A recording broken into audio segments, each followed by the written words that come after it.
Hi lads and lasses, Modest Pelican here, with a video looking at the Scout class in Battlefield 1. If you enjoy this content, please start a bikie gang called Sons of Modest Pelican, as this really helps spread the good word of my channel.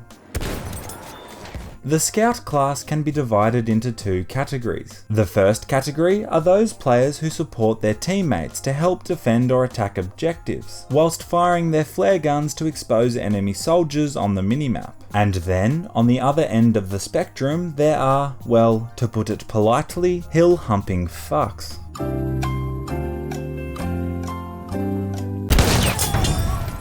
I will say that you, as a consumer, purchased a copy of Battlefield 1 with your own money, and therefore you should enjoy playing it however you like. This being said, if you choose to fondle yourself on a far distant mountaintop whilst simultaneously taking overly ambitious shots with a sniper rifle, I am going to make a joke or two at your expense. So other than scouts sitting docile on top of mountains doing their best impression of the Kama Sutra starfish, why do these endeavouring marksmen get so much damn hate? Well, I for one believe this stems from their limited options to noticeably help the team. Other than the superb flare gun, which I will talk about in a moment, scouts really have no class specific way of helping fellow soldiers, and combined with their long range rifles, it can become difficult for snipers to help capture many of the objectives. Sometimes people view the Scout class like they were playing the triangle in the London Symphony Orchestra. It's like, hey mate, you showed up, but no one would really notice if you had just stayed at home with the curtains closed and pumped your way through a bottle of fragrance-free moisturizer. As Battlefield is a game that focuses so much on teamwork, snipers are always going to cop some shit from their fellow comrades. Then you have your PTFO snipers, who have truly mastered the art of the Scout class. They seem to know just when to push, when to take it slow, and when to simply pull out, as sometimes backing off and shooting from a distance can be more effective than staying in the moist trenches. These aggressive Scout players are a true asset to any Battlefield squad. The Scout's gadgets aren't too mouth-watering compared to the other classes. However, the flare gun is the silver lining, with its ability to reveal enemies on the minimap. I'd recommend every Scout player equip the spotting flare and get busy exposing players like you were part of the World War I TMZ cast. You have sniper decoys, which would be unbelievably effective if the enemy team didn't have any retinas. Unfortunately, even the biggest noobs can generally tell the difference between a piece of wood and a human.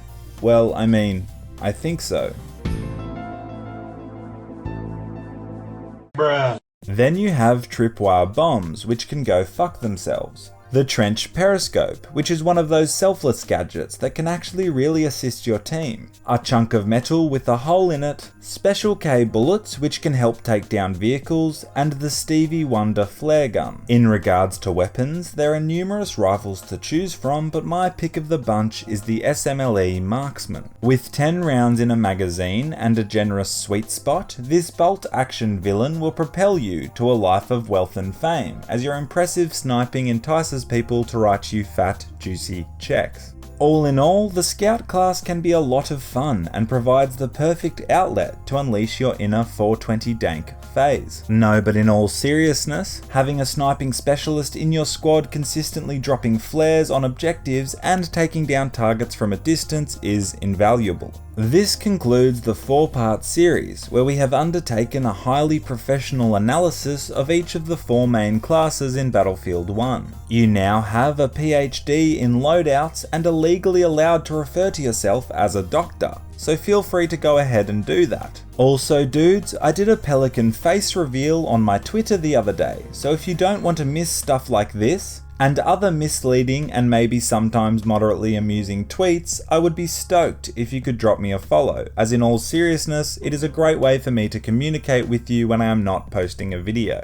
I hope all of you legends are doing well. Thanks for watching, and as always a huge thank you to my patrons for their generous support of the channel.